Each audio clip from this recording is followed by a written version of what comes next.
Welcome back sa aking channel. Aktor Baron Geisler arestado matapos magwala dahil sa kalasaigan. Baron himas rehas na naman. Panuurin at pakinggan ang buong detalye.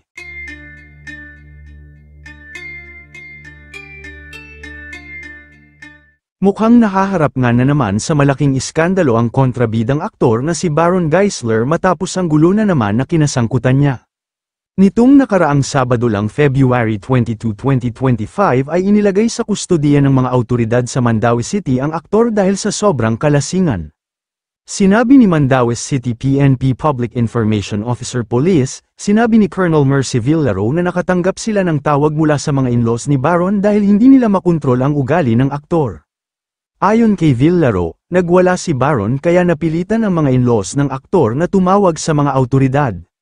Natanggap ng Mandaue City PNP ang tawag dakong alas 3 ng madaling araw. Sinabi ni Villaro na hindi sinaktan ni Baron ang sinuman, ngunit pananagutan pa rin niya ang hindi pagsunod sa City Ordinance 11-2008-434 na nagbabawal sa paglalasing sa publiko. Si Baron ay pinagmulta ng 500 pesos bago umalis sa kustodiya ng mga awtoridad. Matatanda ang naging kontrobersyal ang aktor noon dahil sa gulo na kanyang nasangkot dahil sa kanyang bisyo sa pag-inom.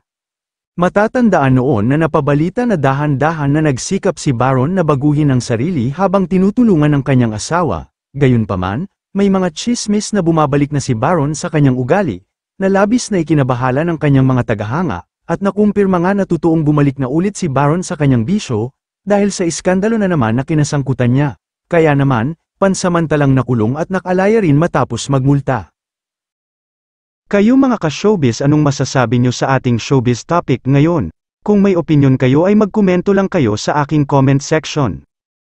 At syempre kung bago pa lang kayo sa aking channel ay mag-subscribe na kayo para lagi kayong updated sa mga showbiz trends na ina-upload ko. Maraming salamat po.